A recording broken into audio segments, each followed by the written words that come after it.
이번 시간에는 유다서에 대해서 살펴보겠습니다. 유다서는 신약 성경에 나오는 책들 가운데 길이가 짧습니다. 단장으로 구성되어 있습니다. 빨리 찾기도 좀 어렵죠. 그런데 유다서는 또 상당히 중요한 내용을 압축적으로 다루고 있기 때문에 분량은 짧을지라도 좀 깊이 있게 한 구절씩 살펴보는 것이 필요합니다. 자, 책 제목부터 볼까요? 유다의 일반 서신입니다. 특별한 지역교회나 또 아니면 특별한 교리적인 목적을 가지고 기록된 이런 다른 서신들, 목회서신, 옥중서신, 수신 대상자가 정해져 있는 그런 서신하고 좀 달리 일반 성도들에게 보내는 그런 서신 가운데 한 편입니다. 유다서 하니까 조금 느낌이 혹시 가룟 유다하고 관계된 게 아닌가 의심하는 분도 있을 텐데 그 가룟 유다가 아니고요. 예수님 동생 유다를 이야기합니다. 유다서 안에서 다루고 있는 내용은 마지막 때, 배교의 때에 사람을 구원하는 믿음이 무엇인가에 대해서 다루고 있습니다.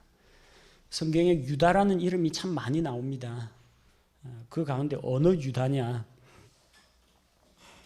유다서 1장 1절에 예수 그리스도의 종이요 야고보의 형제인 유다는, 야고보의 형제 유다입니다. 야고보 하면 또 어느 야고보입니까? 세베대의 아들 야고보면 야고보 요한이지 야고보 유다는 아니거든요.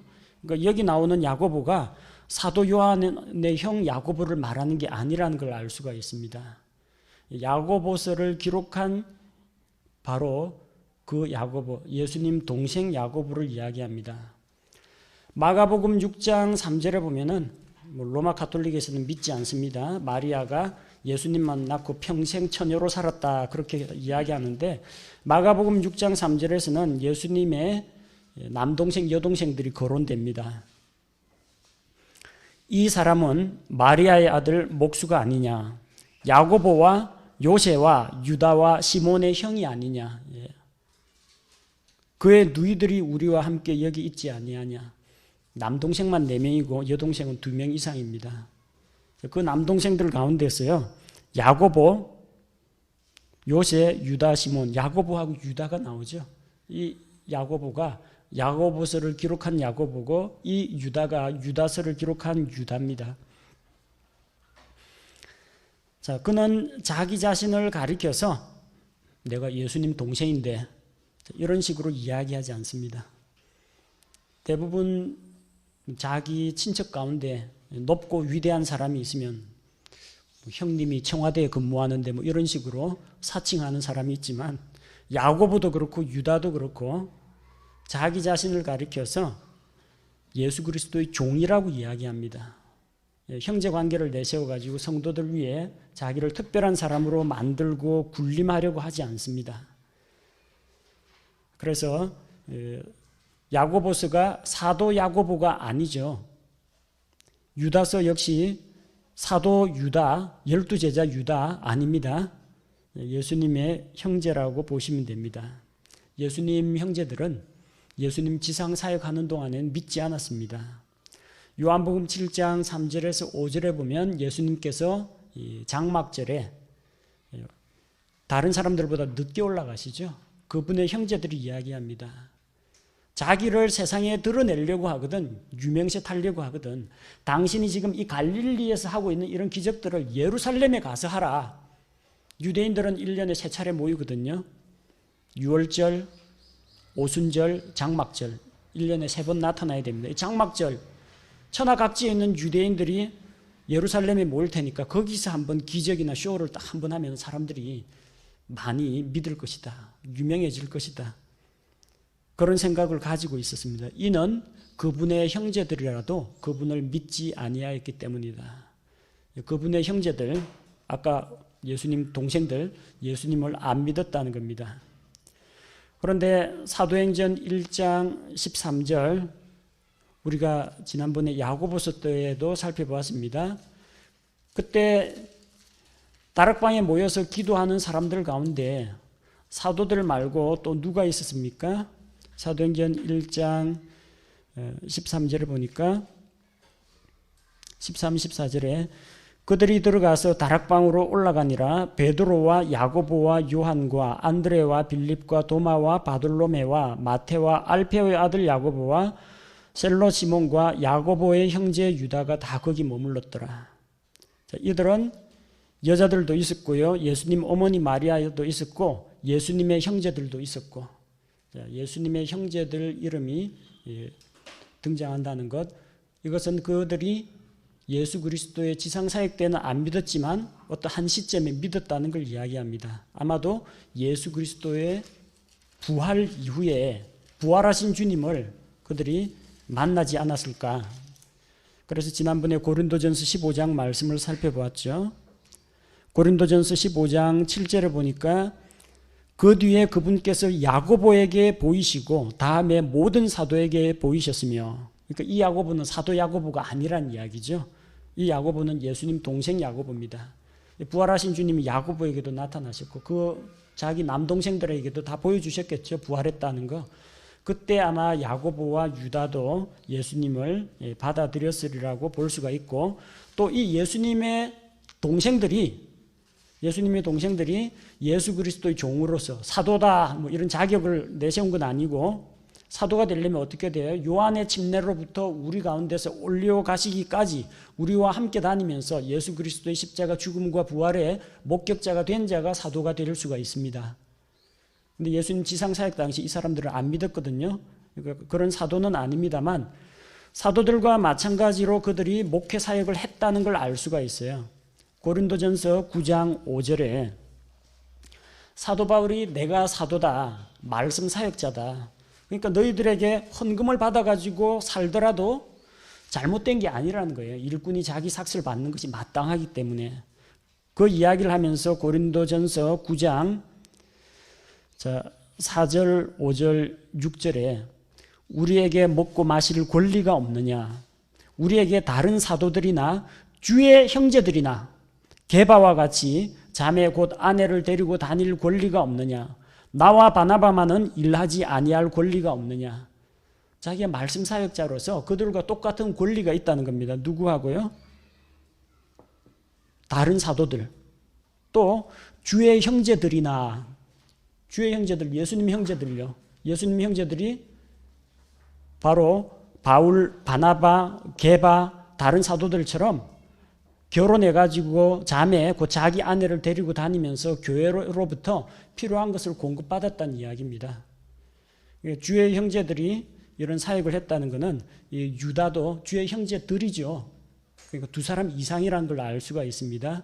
나머지 두 사람도 했는지 모르겠지만 어쨌든 성경에 명백하게 나오는 것은 야고보하고 유다가 이런 활동, 복음 사역을 했다는 걸 알 수가 있습니다. 그래서 그는 유다는, 이 기록자 유다는 결혼해서 아내도 데리고 다니면서 말씀을 전하러 다녔다. 베드로가 하는 것처럼 그런 사역을 했다는 걸 알 수가 있습니다. 기록된 시기는 대략 AD 67년 경으로 꼽고 있습니다.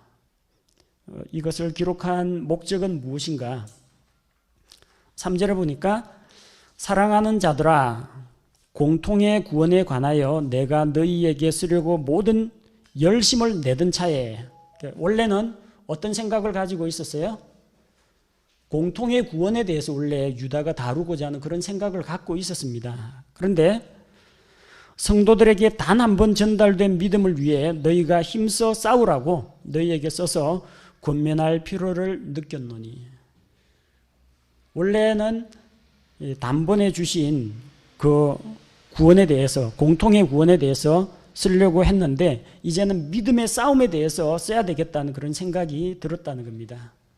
성령님께서 구원 문제보다는 이 마지막 때에 나타날 현상들에 대해서 다루고 또 믿음을 위해서 싸우는 삶에 대해서 다루라고 하신 겁니다. 자, 유다의 그 심리적인 그 부담감, 너희에게 권면할 필요를 느꼈다는 겁니다. 성도들에 대한 어떤 영적인 부담이 있었다는 거예요. 왜 그런 부담이 생겼느냐?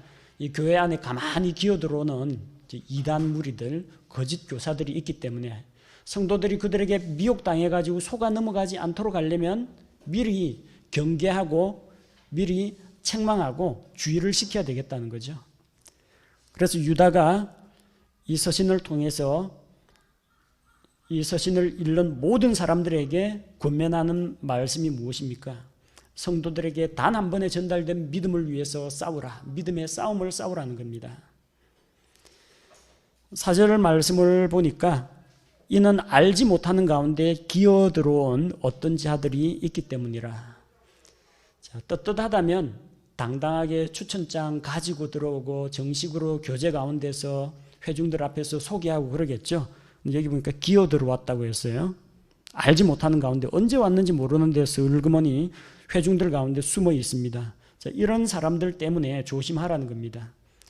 갈라디아서 2장 4절에서도 교회 안에 은밀하게 이 복음을 부패시키는 율법주의를 퍼뜨리는 자들이 있었어요. 역시 이는 알지 못하는 사이에 들어온 거짓 형제들 때문이라. 자, 교회 가운데 이런 일들이 일어나지 않도록 조심해야 한다는 겁니다. 자, 이 유다서를 받아보는 수신자는 누구냐? 일반 서신입니다. 그래서 일반적으로 모든 사람들, 모든 하나님의 성도들이 이 말씀을 받을 수가 있습니다. 그들은 어떤 존재입니까? 1절에 보니까 하나님 아버지에 의해 거룩히 구별되고 예수 그리스도 안에서 보존되며 부르심을 받은 자들, 이렇게 이야기하고 있습니다. 하나님 아버지에 의해서 거룩히 구별되고, 거룩하게 구별하다, 성별이라고 하죠. 성도입니다. 성도, 이 거룩하다라는 말은 본질적인 거룩함이 있고 그 다음에 구별된 거룩함이 있습니다. 본질적인 거룩함은 하나님에게만 있습니다. 하나님은 항상 의롭고 항상 선하시고 항상 빛과 영광 가운데 계십니다. 그 하나님의 영광, 그분은 본질적으로 거룩한 분입니다. 그러나 그 하나님을 위하여 하나님께로 구별된 자, 세상으로부터 구별되어서 하나님께 드려진 자, 이런 자를 가리켜서 우리가 거룩한 자라고 이야기합니다. 성경에는 거룩한 백성, 거룩한 입맞춤, 거룩한 손을 들어 기도하기를 원하노라. 거룩하다 이야기할 때 이 손이 세균이 하나도 없이 완벽하고 깨끗하고 그런 이야기가 아닙니다. 뭘 말합니까? 하나님에 의해서 구별되었다는 겁니다. 거룩한 사도들은 죄가 하나도 없고 완벽한 존재다, 그런 의미가 아니라 하나님께서 복음 사역을 위해서 그들을 따로 구별해서 세우셨다, 그런 이야기입니다. 자, 그래서 이 성도란 말은 그들이 하나님을 위하여, 하나님의 목적을 위해서 거룩하게 구별된 자라는 겁니다. 그리고 그들은 믿음으로 말미암아 예수 그리스도와 연합한 자입니다. 예수 그리스도의 몸의 일부, 지체가 된 자입니다. 그래서 예수 그리스도 안에 있습니다. 예수 그리스도 안에 있기 때문에 거짓 교사들이 나돌아다니고 이단 교리가 떠들고 그럴지라도, 영적인 싸움을 할지라도 언제나 안전하게 보존이 됩니다. 예수 그리스도 안에 있기 때문에 보존이 됩니다. 그리고 바로 우리가 부르심을 받은 자라는 겁니다. 무엇을 위해서요? 하늘에 있는 소망과 하나님 주실 그런 상급과 복을 위해서 부르심을 받은 자들이라는 겁니다. 유다서를 당시에 읽어보던 그 수신자들이나 오늘을 살아가는 신약교회 성도들이나 똑같습니다. 하나님에 의해서 거룩하게 구별되고 예수 그리스도 안에서 구속의 날까지 봉인이 되어 있는 자들이고, 그리고 하나님의 선하신 목적을 위해서 부르심을 받은 자들입니다. 자, 유다서는 읽어보시면 알겠지만 좀 어둡고 암울한 마지막 때에 대해서 경계하고 책망하는 그런 내용을 담고 있습니다. 우리가 교회 시대의 시작을 사도행전 2장으로 꼽습니다. 그래서 교회 시대, 서신 시대, 지금 서신 시대 하고 있잖아요. 유다서 끝나면 뭐가 나옵니까? 요한계시록 나옵니다. 요한계시록은 마지막 때에 일어날 일들에 대한 이야기죠. 유다서는 그 마지막 때하고 아주 가깝습니다. 한 장 딱 넘기면 요한계시록입니다. 교회 시대의 종말은 유다서에서 찾아볼 수 있다는 겁니다. 사도행전 2장에서 성도들이 성령님의 내주하심으로 말미암아 성령 침례를 통해서 예수 그리스도의 몸의 일부가 되는 이 신약교회가 탄생했다라고 하면은 이제는 교회 시대를 쭉 거쳐 나가는 가운데에서 예수 그리스도의 공중 강림 그 직전에 어떤 일들이 있느냐, 유다서에서 나타나는 이런 믿음의 싸움을 싸워야 하는 그런 때가 반드시 찾아온다는 겁니다. 그래서 사도행전에 빗대어 가지고 사도행전이 아니고 배교자 행전이라고 부릅니다. 아포스톨이 아니고요, 아포스테이트라고 되어 있죠. 배교자 행전입니다. 유다가 배교자란 이야기가 아니고 이 배교의 물결, 배교의 무리들이 마지막 때에 나타나는데 그때 어떻게 우리 믿음을 지키고 영적인 싸움을 싸울 것인가, 그에 대한 이야기입니다. 구약 성경에 이와 비슷한 그런 성경책이 있죠. 여호수아기에서 믿음의 전투, 믿음의 승리 이런 걸 강조하면 여호수아가 죽고 나서 하나님께서 보여주신 모든 표적과 기적들 이런 것들을 다 경험한 이 장로들도 다 죽고 나서 이스라엘이 다시 우상숭배에 빠집니다. 죄 가운데 빠지게 되죠. 그래서 여호수아기 끝나고 뭐가 나와요? 사사기가 나옵니다. 각 사람이 절대 기준, 진리의 말씀, 하나님을 중심으로 삼지 않고 각 사람이 자기 눈에 보기에 옳은 대로 행하였더라. 그래서 타락하고 부패한 이야기들이 막 나오죠. 뭐 일반 세상 정치뿐만 아닙니다. 아비멜렉과 같은 이제 타락한 지도자뿐만 아니라 영적인 부분에서도 타락이 일어납니다. 기드온도 전투에서 승리한 다음에 에봇을 만들어서 그 에봇이 이스라엘에게 우상이 되어버리고, 삼손과 같이 이스라엘 사사긴 한데 어쨌든 도덕적으로 영적으로 타락한 그런 지도자도 나타나고, 마지막에 보면 이 제사장이 사람들이 하나님께 희생 헌물을 안 드리니까 제사장이 먹고 살 길이 없어가지고 취직을 하죠. 어디에 취직합니까? 미가라는 사람 집에 가가지고 우상의 전각지기 노릇을 합니다. 하나님의 제사장이. 레위 사람이 첩을 넣습니다. 레위 사람이 첩을 넣고 또 첩이 도망을 가고, 첩 잡으러 갔다가 이제 첩 데리러 갔다가 돌아오는 길에 동성애자들한테 또 첩이 성폭행을 당해 죽는 뭐 이런 일이 일어나는 시기가 사사시대라는 겁니다. 배교와 타락의 물결이 넘쳐나는 구약시대 사사기가 그 당시를 기록했다면 신약 성경에 나오는 유다서가 바로 이 세상의 마지막 때가 가까웠을 때 교회 안에도 흘러들어올 수가 있고, 교회 바깥에서 일어나는 뭐 종교 통합이라든지 세계 경제 체계라든지 이런 것들 역시 거대한 하나의 타락과 배교의 물결이라고 볼 수가 있습니다. 마지막 때의 모습을 다룬다 하면은 또 우리가 최근에 본 베드로 후서하고도 또 비슷하죠. 베드로 후서 2장 1절에서 베드로가 경고하기를 마지막 때 거짓 교사들이 나타날 것이다 그랬죠. 유다서에는 그들이 이미 나타났습니다. 그리고 이 유다서를 읽다 보면은 조금 신비적인 그런 내용이 나오는 부분이 두 대목이 있습니다. 유다서에는 정경이 아닌 두 권의 책이 언급되었습니다. 9절에 나오는 내용은 이 모세 승천기라는 그런 책에서 나오는 겁니다. 천사장 미카엘과 이제 마귀가 모세의 시체, 모세의 몸을 가지고 이제 서로 싸우는 이야기인데, 이거는 성경에 나오는 신명기에는 기록이 안 돼 있고요. 모세 승천기라는 유대인들의 그 전승되는 그런 책이 있는데 거기에 나오는 내용입니다. 14절과 15절에 나오는 이제 에녹의 이야기는, 이 본문에는 에녹에 대해서 소개되어 있죠. 아담으로부터 일곱째 사람인 에녹도 이들에 관해 대언하여 이르되, 보라, 주께서 자신의 수만 성도와 함께 오시나니 이것은 모든 사람에게 심판을 집행하사 그들 가운데 경건치 아니한 모든 자들이 경건치 아니하게 범한 모든 경건치 아니한 행위와 또 경건치 아니한 죄인들이 그분을 대적하여 말한 모든 거친 발언에 대하여 그들을 정죄하려 하심이라 하였느니라.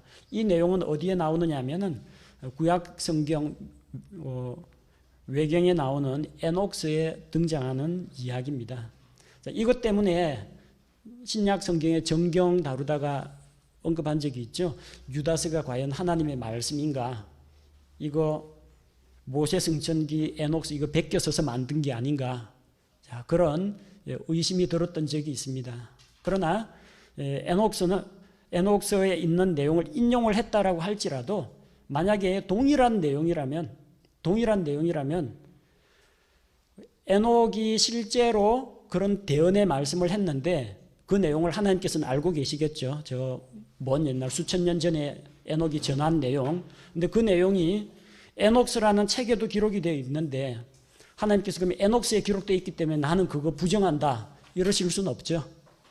하나님께서 그 내용을 기억하셨다가 유다가 기록을 할 때 유다서에 에녹이 이전에 이렇게 말씀을 선포했다 일러주실 수가 있죠.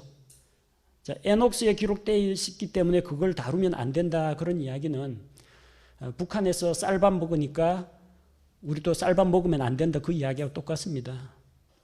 저 흉악한 강도가 뭘 먹고 강도질을 저질렀는지 조사해 보니까 밥하고 김치를 먹고 강도를 저질렀다. 밥하고 김치 먹으면 안 된다. 그런 논리하고 똑같습니다. 우리가 로마 가톨릭의 교리를 받아들이지 않습니다. 로마 가톨릭에서 하나님의 존재는 인정하죠. 하나님이 있다라고는 믿죠, 적어도. 자, 그렇다고 해서 하나님이 있다고 믿는 것은 로마 가톨릭 교리이기 때문에 우리는 하나님이 없다고 믿어야 된다. 이런 식의 주장을 해서는 안 된다는 겁니다. 그게 에녹스에 있기 때문에 100% 틀렸다. 그런 주장은 성립하지 않습니다. 왜냐? 똑같은 내용이 에녹스에도 기록되고 하나님께서 기억해 두셨다가 영감을 통해서 유다에게도 주실 수가 있기 때문에 두 내용이 일치한다라는 것뿐이지 유다서가 에녹스를 베꼈다. 그런 주장은 아닙니다. 자, 그런데 왜 하나님께서 이런 모세 승천기라든지 에녹스 같은 것을 기록을 여기에다가 거기에 나오는 것과 같은 내용을 주셨느냐 하는 겁니다. 바로 그런 우리가 잘 알지 못하는 마지막 때의 모습 그리고 영적인 전쟁에 대해서 알려주기 위해서 이 내용을 하나님께서 공개하셨다는 이야기입니다. 자, 유다서에 나오는 그 내용 가운데서 우리가 좀 조심해서 읽어야 될 그런 부분들에 대해서 살펴보도록 하겠습니다. 각 구절보다는 그 유다서 한 장으로 되어 있으니까 거기에 나오는 주요 개념, 주제 중심으로 설명을 하도록 하겠습니다. 자, 먼저 배교에 대한 이야기입니다. 배교에 대해서 상당히 헷갈리는 부분이 이겁니다. 배교자는 믿는 자가 처음 믿음을 배신한 것인가? 아니면 이들이 애초에 믿지 않는 자들인가? 애초에 구원 받지 않은 자들인가? 잘 생각해 보시기 바랍니다. 미리 이제 말씀을 드리자면요. 배교라는 말의 문자 그대로의 뜻은 자기가 믿고 있던 것을 배반한다라는 이야기입니다. 글자 그대로 보면은 안 믿는 불신자가 원래 불신자의 모습 그대로 드러내는 것은 배교가 아닙니다. 애초부터 믿었는데 그 자기가 믿었던 내용을 부정하는 것을 배교라고 하거든요. 근데 이 배교자 가운데도 두 부류가 있을 수가 있습니다. 하나는 애초부터 구원을 안 받은 사람이 있어요. 구원을 안 받았지만 마치 자기가 믿는 것처럼 위장하고 있다가 나중에 본색을 드러내는 경우가 있습니다. 사람들 눈에는 어떻게 비치겠어요? 저 사람이 자기가 원래 가르치고 전파하던 것을 다 부정하고 다른 길로 들어섰다. 믿음을 배신했다. 밖에서 볼 때는 그러겠죠. 그 사람의 속을 알 수 있는 것은 바깥 사람은 모릅니다. 하나님께서 아시고 그 본인이 알 겁니다. 밖에 있는 사람은 알 수가 없어요. 그런 경우에도 바깥 사람 눈에 비칠 때는 배교로 보이겠죠. 근데 또 한 부류가 있습니다. 믿고 거듭나고 구원을 받았습니다. 그런데 잘못된 이단 교리에 빠져가지고 이제 다른 사람을 넘어지게 만드는 거짓 교리를 가르치는 겁니다. 본인은 구원받았어요. 근데 그 사람이 변질된 이후에는 엉뚱한 거 가르칩니다. 그 사람 때문에 많은 사람이 넘어지게 됩니다. 이것도 사람들에게 비칠 때는 저 사람이 옛날에 분명히 믿고 거듭난 사람인데 이상하게 다른 종교다원주의 사상 받아들이고 이상한 신학 사상을 배우더만 사람이 변했다. 바깥 사람 눈에 비칠 때는 역시 배교로 비칩니다. 겉으로 드러나는 모습은 똑같이 두 가지가 있는데 똑같이 배교로 비치는데 그 안에 있는 본질적인 면은 다를 수가 있다는 거죠. 애초부터 안 믿던 사람이 믿는 사람 행세하다가 원래 본색을 드러낸 경우하고, 애초에 믿고 구원을 받은 사람인데 거짓 교리에 속아가지고 엉뚱한 것을 가르치는 그런 형태가 있다는 겁니다. 차이점이 있다면 애초에 안 믿고 믿는 척 위장하다가 본색을 드러낸 이런 배교자들은 영원한 멸망의 형벌을 받습니다. 구원이 없습니다. 그러나 처음에 믿음으로 시작해가지고 거듭난 하나님의 자녀가 되어서 구원을 받았는데 말년에 타락하고 방종한 생활을 하고 이 배교의 물결을 휩쓸리가 배교의 행위를 한 사람, 이 사람은 구원은 취소되지 않습니다. 구원은 취소가 되지 않는데 그가 그동안에 해왔던 상급들, 이것들은 전부 다 사라져 버립니다. 보상의 손실을 당하는 자도 있고 보상을 받는 자도 있다고 했는데 그는 보상의 손실을 받게 됩니다. 그런 차이점이 있다는 것을 기억해 두시고요. 그 배교가 어떤 것이냐, 4절에 나오는 것처럼 어떤 자입니까? 그들을 가리켜서 우리 하나님의 은혜를 세교거리로 바꾸고 유일하신 주 하나님과 우리 주 예수 그리스도를 부인하는 경건치 아니하는 자들이라고 했습니다. 경건치 아니하는 자들, 그리고 예수 그리스도를 부인하는 자들이라고 했죠. 누구든지 하나님의 영으로 말하는 자는 예수 그리스도를 저주할 자라 하지 않고, 누구든지 성령으로 아니하고는 예수를 주시라고 할 수 없느니라. 성령님이 계시면 그 사람은 예수 그리스도를 부정하지 못합니다. 협박에 못 이겨가지고 잘못된 고백을 할지는 모르지만 예수 그리스도 자기 구세주를 부정할 수가 없습니다. 그런데 이 사람은 어떤 사람들이에요? 우리 주 하나님과 우리 주 예수 그리스도를 부인하는 경건치 않는 자라고 했습니다. 디모데후서 3장 5절에서는 하나님의 성품의 모양은 있으되 하나님의 성품의 능력, 경건의 능력은 부인하는 자들이라고 했습니다. 또 하나님의 은혜를 세교거리로 바꾼 자들이라고 했습니다. 또 그들에 대해서 예수 그리스도를 부인하는 자, 대적하는 자들이라고 했죠. 진짜 거듭난 성도는 예수 그리스도를 부정할 수가 없습니다. 고린도전서 12장 3절에 기록된 말씀처럼. 근데 그들이 어떻게 부정을 하느냐? 말로는 시인하는데 행위로는 부정하는 사람들이 있다는 겁니다. 디도서 1장 16절, 그들이 하나님을 안다고 고백하나 행위로는 그분을 부인하니 그들은 가증하고 불순종하는 자들이요 모든 선한 일에 대해 버림받은 자들이니라. 구원받은 자들 중에도 믿는다는 신앙 고백은 있는데 행위가 안 따르는 사람이 있을 수가 있습니다. 애초에 거듭나지 않은 사람은 원래 본질이 그러하기 때문에, 본질이 하나님의 씨가 아니기 때문에 그 자체의 선한 열매를 못 내는 경우가 있습니다. 8절에서는 그들을 가리켜서 추악한 것을 꿈꾸는 자들, 허탄한 것, 가증한 것을 상상하고 계획하는 자들, 또 자신과 다른 사람의 육체를 더럽히는 자들, 8절에 통치권을 멸시하는 자들, 그러니까 위에 세운 권위를 인정하지 않고 칠이나 감독 같은 것들을 받지 않으려고 하고 권위에 순종하지 않는 자들을 말합니다. 8절, 위험 있는 자들을 비방하는 자들. 그래서 하나님의 말씀도 인정하지 않고 말씀으로 책망해도 듣지 않고 하나님을 업신여기고 부정하는 그런 자들입니다. 10절에서 그들은 자기들이 알지 못하는 것들을 비방하는 자들이라고 했습니다. 자기들이 알지 못하는 것 비방한다. 누구를 비방해요? 하나님, 예수 그리스도, 그분의 은혜, 구원, 이걸 비방하는 거죠. 근데 그것을 자기들이 알지 못한다고 했습니다. 곧 이들은 지식적으로는 어떤 기독교에 대한 지식이라든지 신학적인 어떤 사상을 알고 있을지는 모르지만 그걸 자기 믿음으로 받아들이지 않은 자들이라는 겁니다. 그들은 이성 없는 짐승들 같이 본능으로 행하여 자신을 부패시키는 자들이라고 했습니다. 짐승이 논리를 따지고 이성적인 사고를 합니까? 배고프면 먹으려고 하고 졸리면 자려고 하고 본능에 따라서 움직이죠. 그들 역시 이성 없는 짐승들처럼 본능적인 육에 속한 일을 추구한다는 이야기입니다. 16절에서 그들은 투덜거리며 불평하는 자들이고 또한 정욕대로 걷는 자들입니다. 근데 이런 것들을 전부 다 불신자라고 간주해서는 안 됩니다. 그리스도인들 가운데에도 투덜이도 있고요. 불평 원망하는 사람들이 있습니다. 누가 투덜대고 불평하고 뭐 목회자에 대해서 비방하고 다른 성도들에 대해서 회방한다고 해서 구원 못 받았네, 그런 식으로 생각하면 안 됩니다. 왜? 고린도 교회도 그런 사람들 많았습니다. 너희가 아직도 육신에 있도다. 너희가 아직도 젖을 먹는 자다. 그런데 심지어 아까 고린도전서 5장에 나온 것처럼 이 하지 못할 부도덕한 일을 저지르는 사람도 있습니다. 세상 법정에서 소송하는 사람들도 있습니다. 성도들끼리. 나중에 근데 고린도전서 15장에 가서 뭐라고 합니까? 마지막 나팔 소리에 우리가 다 변화되리니.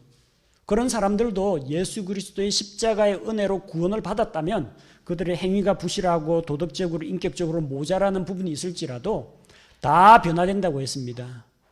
구원받는 데는 지장이 없습니다. 다만 하나님 앞에서 칭찬과 보상과 상급은 차이가 납니다.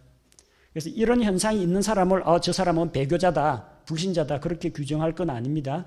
배교자들에게는 이런 삶의 열매, 삶의 특징이 나타난다, 그렇게 이해하시면 됩니다.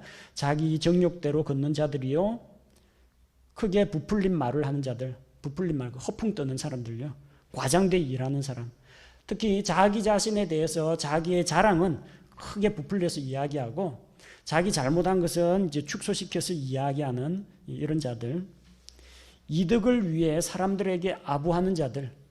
자, 이게 뭐 비즈니스 측면에서 이익을 보기 위해서 뭐 접대하고 이런 걸 이야기하는 게 아니고요.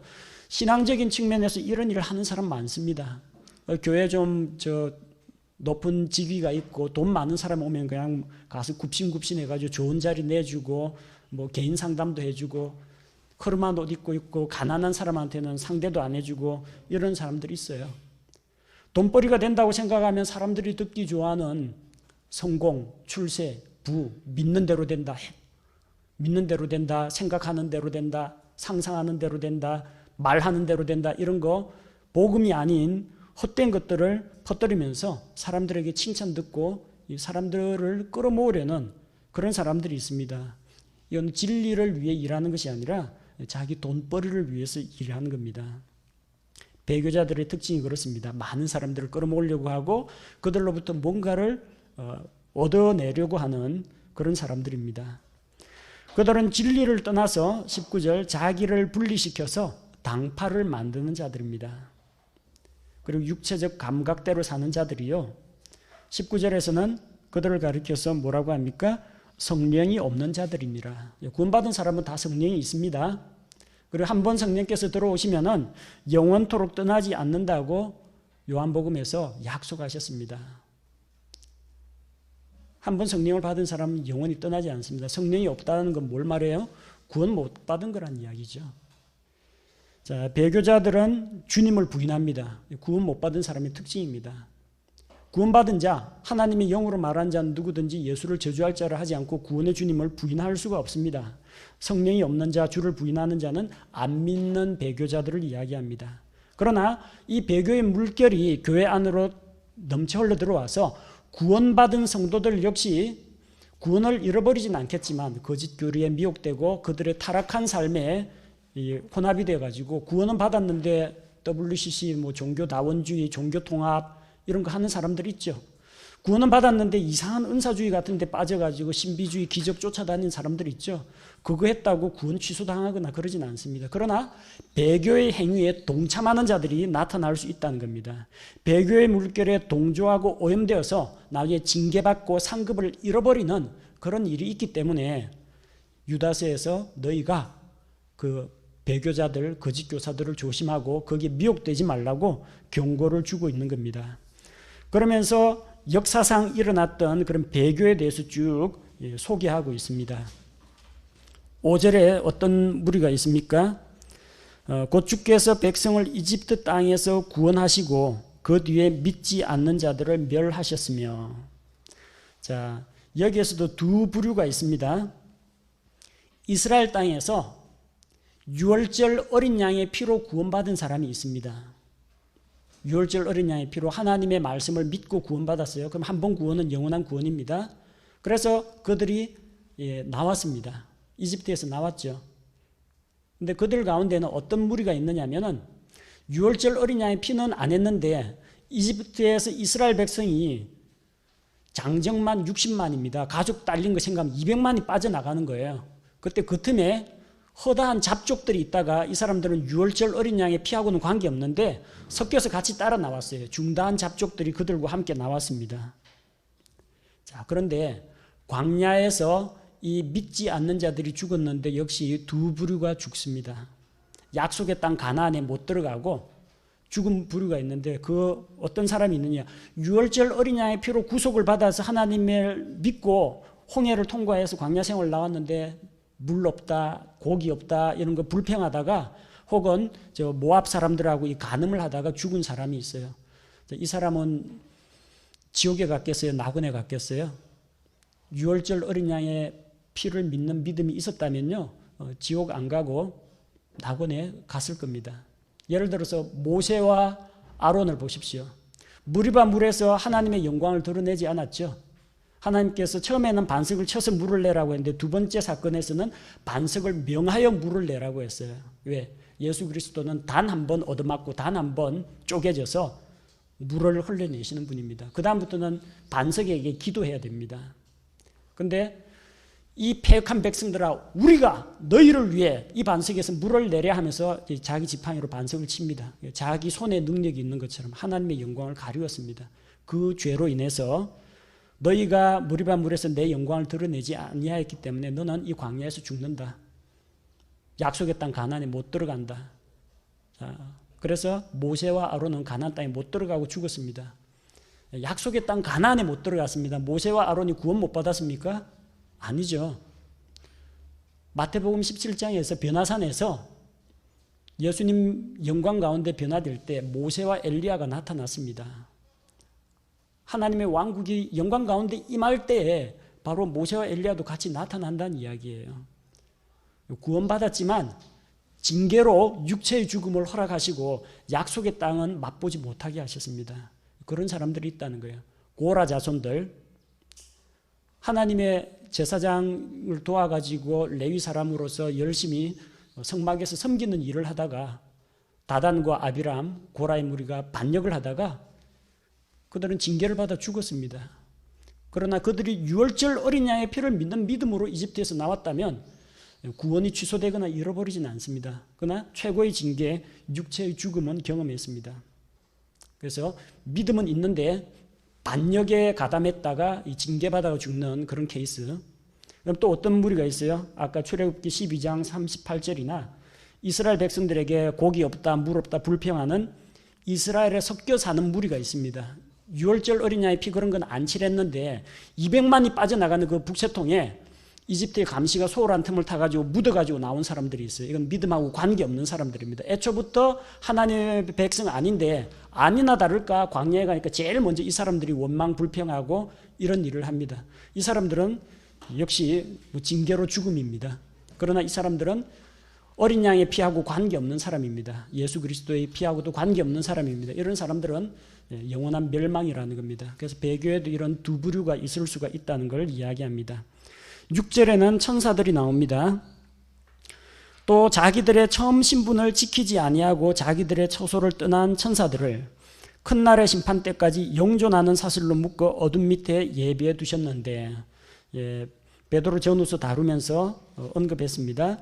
처음 신분을 지키지 아니하고 자기들의 처소를 떠났다고 했습니다. 그들의 첫 번째 죄는 루시퍼가 하늘에서 반역을 일으킬 때 루시퍼의 반란에 가담했습니다. 그래서 하나님께서 그들을 셋째 하늘에서 쫓아내셨죠. 그리고 공중 권세 잡은 자 마귀들이 되었습니다. 근데 그 둘째 하늘에 머물러 있어야 되는데 그들이 자기들의 처소에 머물러 있지 않고 땅으로 내려와 가지고 인간 여자하고 결합을 했다는 겁니다. 그 창세기 6장에 나오는 하나님의 아들들이 사람의 딸들을 취한 사건이고, 그를 통해서 이 타락한 거인 족속들이 등장합니다. 거인 족속들은 하나님의 생태계 질서를 어지럽히고 식물이고 동물이고 닥치는 대로 먹어치우고 강포와 폭력이 땅에 가득했다고 했습니다. 그리고 타락한 천사와 인간 여자 사이에서 인간의 씨를 혼합시키는, 그래서 여자의 씨로 오실 예수 그리스도가 이 땅에 오는 길을 막고자 한 것입니다. 하나님께서는 그들을 내버려 두지 아니하시고 영존하는 사슬로 묶어서 저 어둠 밑에 타르타로스라고 하는 깊은 구렁텅이 아래쪽에다가 결박해 놓았습니다. 그래서 이것은 하늘에서 반역을 일으킨 천사들에 대한 이야기가 아닙니다. 그러면 타락한 천사들이 전부 다 결박당해 있으면 오늘날 마술쇼하고 강신술하고 무당굿하고 정치고 이거는 누가 합니까? 그 타락한 천사들 마귀들이 하는 거 아닙니까? 세상에서 돌아다니면서 활동하는 마귀들도 있고요.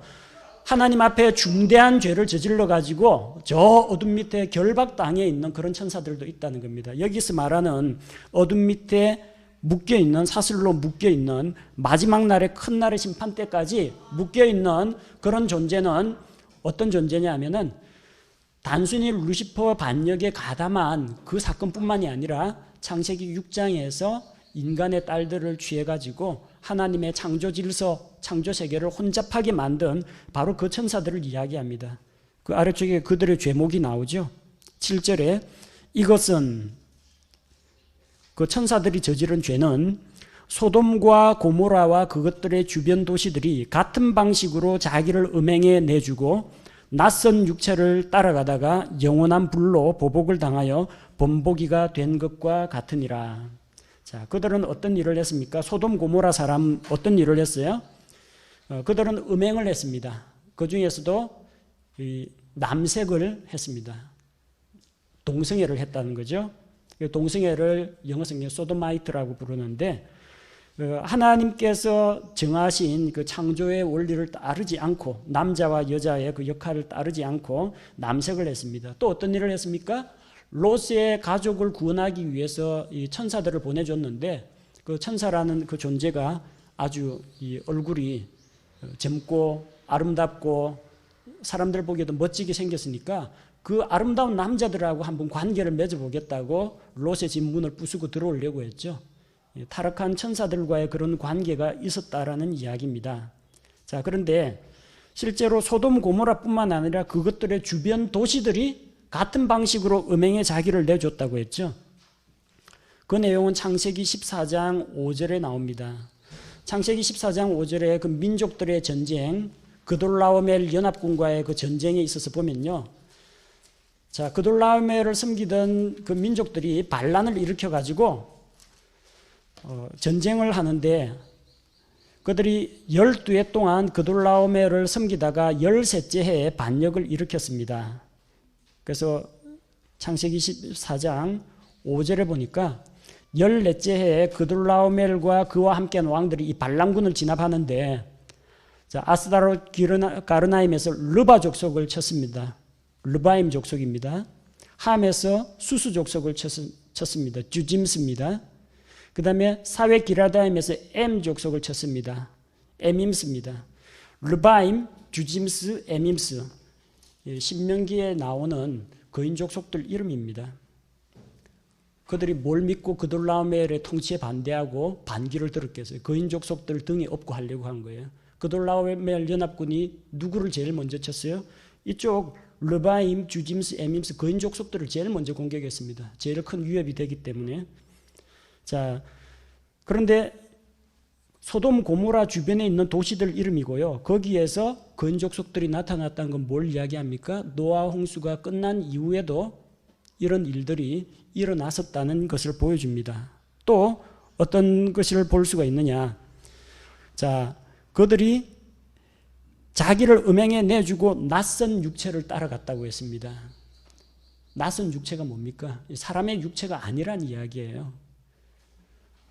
남자와 여자 낯선 육체 아니죠? 여러분 주변에 있는 남자와 남자 낯섭니까? 안 낯설죠. 다 똑같은 사람인데. 낯선 육체라는 것은 뭘 이야기하느냐면 자기하고 같은 동족이 아닌 다른 육체라는 겁니다. 스트레인지 플래시라고 되어 있어요. 그래서 이 소돔 고모라의 죄가 단순히 남색뿐만이 아니라 어떤 신비한 육체를 가진 그런 존재와 접촉을 했다라는 이야기입니다. 그런데 그 소돔과 고모라가 역시 하나님의 창조의 질서에 어긋나는 그런 일을 해서 영원한 불로 보복을 당했죠. 근데 7절이 말하는 게 뭡니까? 소돔과 고모라가 같은 방식으로 그런 음행을 했다는 겁니다. 누구하고 같은 방식요? 타락한 천사들하고 같은 방식. 그럼 타락한 천사들이 뭐 했다는 거예요? 낯선 육체를 취했다는 겁니다.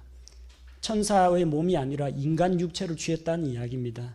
그 죄로 인해서 그들은 단순히 셋째 하늘에서 쫓겨나는 정도가 아니라 저기 타르타로스 깊음 속에, 저 바닥 없는 구렁텅이 저 아래쪽에 타르타로스라는 곳에 어둠의 사슬에 영존하는 그 영원한 사슬로 결박되어서 갇혀 있다라는 이야기입니다. 자, 이런 자들이 하나님께 반역을 일으켰고, 또 누가 반역을 일으켰냐? 9절에 보니까 마귀 역시 셋째 하늘에서 반역을 일으킨 존재입니다. 여기 나오는 모세의 시체를 가지고 천사장 미카엘과 마귀가 서로 다투고 논쟁하는 그 이야기는 모세의 승천기라는 책에 기록되어 있는 내용입니다. 신명기 34장 5절에서 6절은 하나님께서 모세를 모압 땅에 묻었습니다. 그 무덤의 위치가 어디인지 아무도 모릅니다. 발굴되면 어떻게 되겠어요? 이스라엘 민족들이 모세를 위대한 영웅으로 생각하기 때문에 보나마나 우상숭배에 빠집니다. 기드온이 백성들에게 금붙이 달라고 해가지고 그거 갖고 에봇 만들었죠. 그 에봇을 만들어서 자기 집에 두니까 온 이스라엘이 사사기에 보면 그 에봇을 음란하게 섬겼다고 했습니다. 우상숭배한 거예요.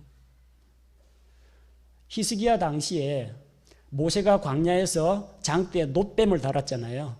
그래서 민수기 21장 9절 누구든지 장대에 달린 놋뱀을 쳐다보면 살더라. 그 놋뱀이 그때까지 히스기야 왕 때까지 보관되어 있었는데 그 놋조각을 히스기야가 박살을 냈습니다.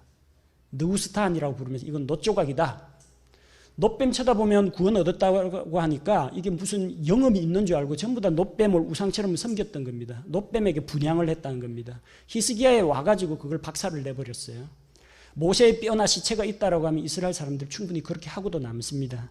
아마도 사탄은 모세의 시체가 발굴되어 가지고 이스라엘이 그의 유고를 숭배하도록 그런 걸 원했을 테고, 미카엘은 아마 그것을 막으면서 이들 사이에 이제 논쟁이 벌어지고 다툼이 일어난 걸로 보입니다. 그 다음에 11절에서는 가인 이야기가 나옵니다. 역시 똑같이 아담의 자손인데 하나님께서 에덴 동산에서 죄를 짓고 쫓겨난 아담을 위해서 가죽옷을 지어 입히면서 희생물의 피를 가지고, 가죽옷은 그냥 나오는 게 아니죠. 짐승 한 마리 잡아가 죽이고 그 다음에 그 가죽을 벗겨가지고 옷을 만들어서 그들의 부끄러운 걸 가려줬습니다. 그러니까 큰아들 가인도 알고 둘째 아들 아벨도 당연히 아는 이야기입니다. 그런데 가인은 하나님께 피가 없는 희생물을 드렸습니다. 피에 대한 믿음이 없어요. 피가 죄를 속한다. 이걸 하나님이 창세기 3장에서 벌써 가르쳐줬는데 그걸 받아들이지 않았다는 겁니다. 골로새서 1장 14절에 보면 우리가 죄 용서받는 그 근거가 되는 게 무엇입니까? 어린 양 예수 그리스도의 피입니다. 골로새서 1장 14절 그분 안에서 우리가 그분의 피를 통해 구속 곧 죄들의 용서를 받았다. 이건 맞습니다. 근데 개역성경에 뭐라고 되어 있어요? 그 안에서 우리가 구속 곧 죄사함을 받았다. 그렇게 나옵니다. 예수님의 피 이야기는 빼고 있어요. 곳곳에서 개역성경에서 예수 그리스도의 피, 예수 피만 나오면 그런 구절들을 뺍니다. 피가 부족합니다. 다른 말로 빈혈 성경이라고 부릅니다. 피가 부족해서. 예수님의 보배로운 피를 빼고는 구속이 없어요. 깨끗하게 되는 것도 없어요. 예수님의 피를 부정합니다. 그건 누가 한 거예요? 가인이 만든 거짓 종교가 피를 부정하는, 희생물의 피를 부정하는 종교였다는 겁니다. 자, 근데 그는 자기가 만든 화려한 꽃다발과 먹음직스러운 과일과 채소가 가득한 그 제단을 보여주면서 이게 더 낫지 않느냐, 뭐 지저분하게 끔찍하게 피 흘리는 그런 걸 했느냐. 가인이 그 아벨과 이야기했는데 아벨이 들었어요? 안 들었어요? 안 들었습니다. 오히려 누가복음에 보면은 아벨로부터 시작해서 사가랴의 피까지 모든 대언자들의 피를 이 세대가 담당할 것이라고 했어요. 아벨은 창세기에 나오고 사가랴는 역대기 하에 나옵니다. 히브리인의 구약 성경 처음이 창세기고 마지막 책이 역대기거든요. 성경의 구약에 기록된 모든 대언자를 이야기합니다. 그런데 대언자들의 피에 제일 첫 번째가 아벨입니다. 아벨이 뭐 대언했어요? 뭐 점치고 예언 기도하고 그런 거 한 거 아닙니다. 자기 형 가인에게 대언을 한 겁니다. 그거 잘못된 것이고 하나님께서 에덴 동산에서 보여주신 피 있는 희생물을 드려야 한다. 그걸 이야기한 겁니다. 가인은 거기에 대해서 배교를 한 것이죠. 그 다음 민수기 22장에서 25장 사이에 나오는 발람이 11절에 소개되어 있습니다. 발람 역시 어그러진 길로 갔습니다. 모압 왕 발락이 주는 돈을 탐내가지고 이 거짓 대언자가 이스라엘을 저주하려고 했습니다. 물론 하나님께서 그 저주를 가로막아가지고 복으로 바꿔주었지만 떠나기 전에 마지막으로 음흉한 한 수를 가르쳐 줍니다. 내가 아무리 저주하려고 해도 저주를 할 수 없는데 방법이 있다. 이스라엘 백성이 스스로 하나님을 배신하고 타락하게 만들면 하나님이 이 백성을 칠 것이다. 모압 모압의 예쁜 여자들을 시켜가지고 이스라엘 지도자들을 그들의 잔치에 초대를 합니다. 그래서 그들이 행음을 하고 모압 여자들과 음행을 하고 그들이 모압 여자들과 함께 그들의 우상에게 절하는 그런 일이 일어납니다. 그래서 하나님께서 그때 23,000명 가량을 바로 죽이셨습니다. 죄에 대한 징계로. 발람의 그런 간교한 꾀가 먹혀 들어간 거죠. 그는 대언자라는 이름은 갖고 있었지만 돈을 위해서 남을 저주하고 남 망하게 하는 그런 비법을 가르쳐주는 그런 술사입니다.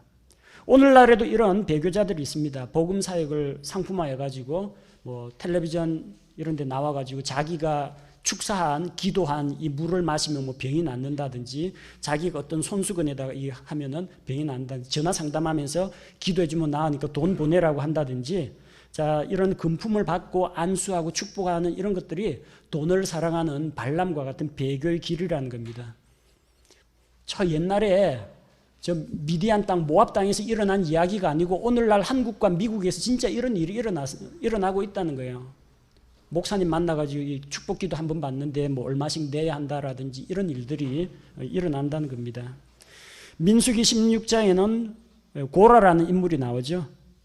역시 11절에 나오는 고라의 반역 가운데 멸망한 자.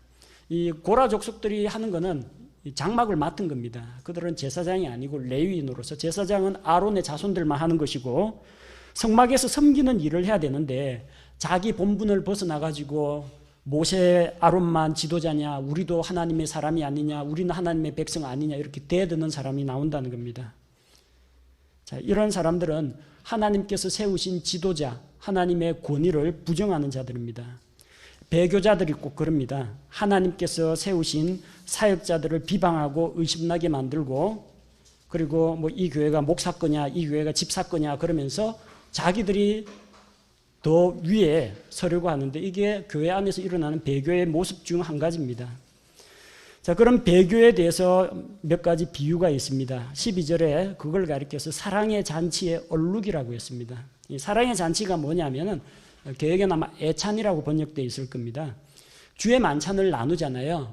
근데 주의 만찬이 아시다시피 푸짐하게 차려놓고 먹는 게 아니라 누룩이 안 들어간 그 바삭바삭하고 마른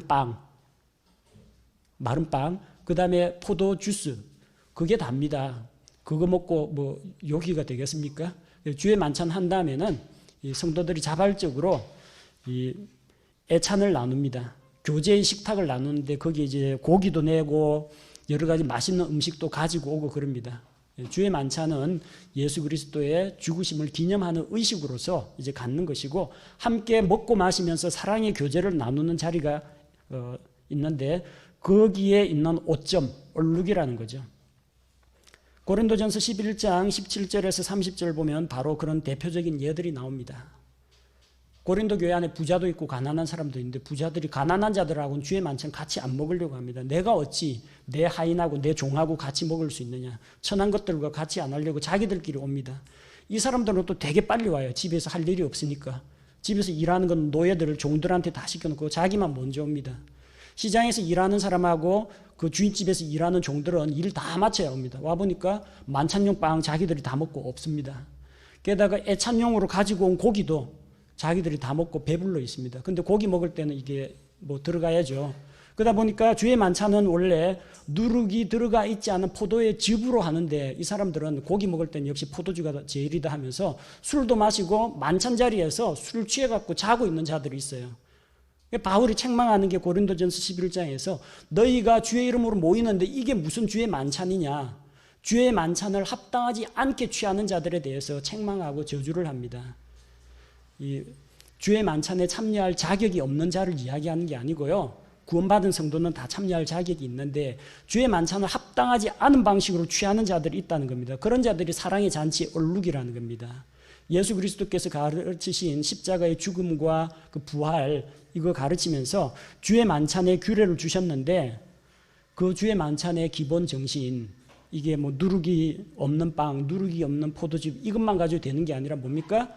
우리가 예수 그리스도와 한 몸이 되었다. 한 빵에 참여했다. 이 빵을 떼는 우리가 그리스도 안에 있는 지체다. 그걸 인정해야 되는데 나하고 너하고는 당파가 다르니까 나는 아볼로파, 너는 바울파 이런 식으로 파당 나눠놓고 너는 가난한 사람이니까 가까이 오지 마라. 이렇게 하는 게 무슨 주의 만찬이냐는 겁니다. 한 마음이 되지 못하는 거. 앞서 배교자의 특징 나왔죠. 무리 가운데서 자기를 분리하고 당파를 만드는 자들이라고 했습니다. 그 배교가 바로 그런 모습이고 12절에서는 그들은 바람에 밀려다니는 물 없는 구름입니다. 그래서 잠언 25장 14절에 나오는 것처럼 구름이 있는데 비가 안 내려요. 오늘 날씨하고 비슷하게. 비가 확 시원하게 내렸으면 좋겠는데 언제나 이 가뭄을 해결할 비가 내릴까 하는데 구름 보고 소망을 갖는데 아무것도 없는 거예요. 사람들에게 헛된 기대와 약속을 주는 자를 말합니다. 평안이 없는데도 평안하다 평안하다 평안하다 이야기하고 잘 될 것이다 이야기하고 예레미야가 회개하라 바빌론 왕국에 의해서 네가 멸망한다 이러면은 거짓된 자들은 망하지 않을 것이다. 하나님의 성전이 여기 있는데 하나님이 어디 가시겠느냐. 자기 백성 지키지 않겠느냐. 희망의 메시지만 전파하지 죄, 심판, 지옥 이거는 가르치질 않는다는 겁니다. 자, 이런 자들 헛된 기대와 소망을 품게 하는 바람에 밀려다니는 물 없는 구름입니다. 자기들이 뭔 말 하는지 모르고 이리저리 세상 시류에 따라서 유행과 인기에 따라서 떠도는 자들입니다.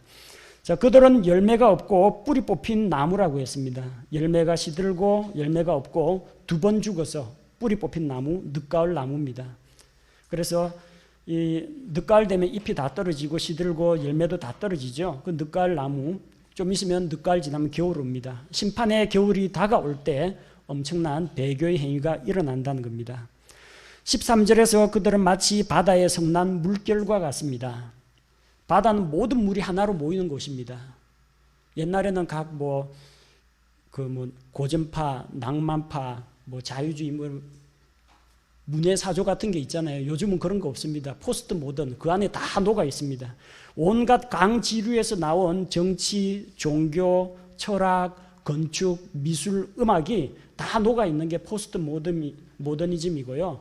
그게 뉴 에이지 운동이고 그게 종교통합 에큐메니컬 운동입니다. 그게 바다예요.